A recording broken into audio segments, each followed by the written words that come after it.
બેન રાજીનામું આપવા આજે ગાંધીનગર પહોંચ્યા છો લોકસભા બેઠક ઉપરથી જીત મેળવ્યા બાદ કેવો ઉત્સાહ?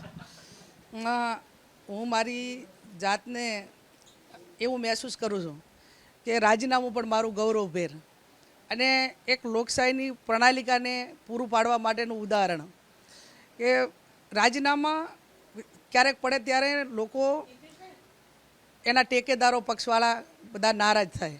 એ ટાઈપના રાજીનામા ક્યાંક ને ક્યાંક મોટા પ્રમાણમાં પડ્યા. પણ આજે રાજીનામું એવું છે કે લોકો પણ ગૌરવ અનુભવે અને અમને પોતાને એમ થાય કે અમે મતદારો જોડે, પાર્ટી જોડે અને જે વ્યક્તિ માટે વ્યક્તિગત અમારા માટે નહીં પણ લોકો માટે જાહેર જીવનમાં છીએ અને એટલા માટે કરીને આજે આ ખુશીના રાજીનામામાં ભાવ જનતાનો ખૂબ આભાર માનું કે એમણે મને સતત એક હેટ્રિક જીત તરીકે 17 હોય, 22 હોય અને આ 24 હોય એક મધ્યમ ને ગરીબ વર્ગના પરિવારમાંથી રાજકીય રીતે આટલા સંસાધનો સામે એટલે એક પ્રજાનો જેટલો આભાર માનો એટલો ઓછો છે. ભગવાનને પ્રાર્થના કરું કે આ લોકોનું ઋણ અદા કરવા માટેની મને શક્તિ આપે અને એમનું ઋણ અદા કરવામાં વ્યક્તિગત રીતે જે પરિશ્રમ કરવો પડે, જે રીતે લડાઈ લડવી પડે એ હું પૂરી તાકાતથી લડીશ.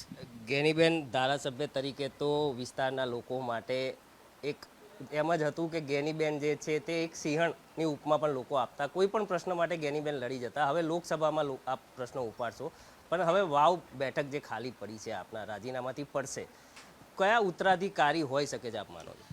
હું સિંહણ નથી, એક પ્રજાની સામાન્ય નાના હદની કાર્યકર છું, લોકસેવક છું અને લોકોના કામ માટે કરીને હર હંમેશા મારે કોઈ પણ સામે પરિણામની પરવા કર્યા વગર ક્યાંક સારું કામ કર્યું છે તો મેં સરકારનું સારું પણ કહેવા માટેના પ્રયત્નો કર્યા છે, એમનો આભાર પણ વ્યક્ત કર્યો છે.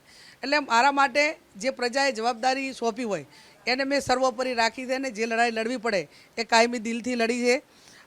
બનાસકાંઠાના અમારા કોંગ્રેસના આગેવાનો હોય, વાવ વિધાનસભાના કોંગ્રેસના ટેકેદારો, વડીલો, મતદારો જે વર્ષોથી અમારી સાથે જોડાયેલા છે એ આવનાર સમયની અંદર જ્યારે પણ પેટા ચૂંટણીની જાહેરાત થશે, જાહેરનામું પડશે અને જે નીચેના લોકો નક્કી કરીને પ્રદેશને વિનંતી કરશે અને પ્રદેશનું મોવડી મંડળ જે હોય એ ટાઈમે નક્કી કરશે. જે પણ ઉમેદવાર હશે એને ગેનીબેન જીતાડશે, કેમ કે ઋષિકેશ પટેલ જે ગુજરાત સરકારના પ્રવક્તા મંત્રી એમને કીધું કે 2 બેઠકો હજી પણ બાકી છે. ગેનીબેનની વાવ ખાલી થશે અને વિસાવદર, આ બંને બેઠકો પણ જીતીશું અને હજુ એક વધુ ઇતિહાસ 163 બેઠકનો કરીશું એવો એમને દાવો કર્યો છે. એમને દરેકને લોકશાહીની અંદર દાવા કરવા માટેના અધિકારો છે.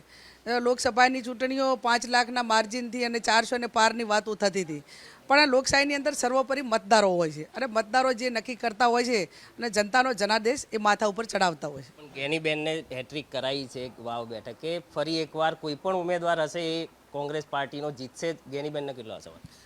મેં કહ્યું એમ અમારા પૂરેપૂરા પ્રયત્નો રહેશે. વાવ વિધાનસભાએ આવી 17 સીટોમાં પણ કોંગ્રેસ પાર્ટીને 17 પૈકીમાં જીતાડ્યા હતા અને કાયમી અમે લોકોના કામો કરવામાં અગ્રેસિવ રહ્યા છીએ. ભાઈચારાની ભાવના રાખી છે. લોકલ આગેવાનો અમારા ઝીરો ગ્રાઉન્ડ ઉપર લોકોના સુખ દુઃખના કાયમી સાથી બન્યા છે.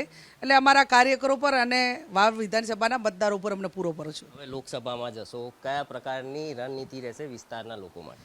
કાર્યક્ષેત્રમાં વધારો થયો છે પણ એટલું ચોક્કસ છે કે વિપક્ષ એક મજબૂતાઈથી દેશના લોકોએ મેન્ડેટ આપ્યો છે ત્યારે જે પાર્ટીની સ્ટ્રેટર્જી હોય, અમારા જે લોકલ પ્રશ્નો હોય એ અમારા જે આગેવાનો સાથે તાલમેલ કરીને લોકસભા ગૃહમાં મૂકવાની વાત હોય, મીડિયા સમક્ષ વાત મૂકવાની હોય અને ખેલદિલીપૂર્વક લોકોના પ્રશ્નો માટે ચૂંટણી પત્યા પછી કોઈ પક્ષના હોતા નથી. બધા જ જે કંઈ છે સંસદો હોય, મંત્રીઓ હોય એ પ્રજાના પ્રતિનિધિ હોય છે અને પ્રજાના પ્રતિનિધિ તરીકે પ્રજાનું કામ એ વિપક્ષને શાસક પક્ષ સાથે મળીને કરવું જોઈએ અને એની શરૂઆત અમે વર્ષોથી કરી છે, આવનાર સમયમાં કરશું.